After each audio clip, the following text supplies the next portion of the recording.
আসসালামু আলাইকুম। কিছুদিন আগে এখানে আমরা গাছ বুনছিলাম, তো সেটার একটা ভিডিও দিছিলাম।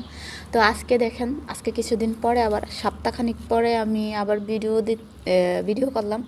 দেখেন গাছে কি সুন্দর শশা গাছে ফুল ধরছে। তারপরে দাঁড়া গাছগুলো কত বড় বড় হয়ে গেছে, মানে এটা বিছন রাখবো বীচের জন্য। দেখেন এই যে ফুল ধরছে, মানে কদু গাছটাও ভালোই বড় হয়েছে। তারপরে যে পুঁই শাক গাছ আছে, এইটাও আপনার লাউ গাছ, এটা হচ্ছে কুমড়া গাছ। কুমড়া গাছগুলো ভালো সুন্দর বড় হয়েছে। আর এদিকে আছে, এদিকেও ভালোই মাশাআল্লাহ খুব বড় বড় হয়েছে।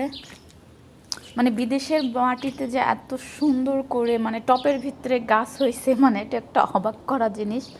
খুবই ভালো লাগে যখন নিজে হাতে কিছু বোনা যায় বা নিজেদের কিছু বোনা হয় খাবারের জন্য বিদেশের মাটিতে।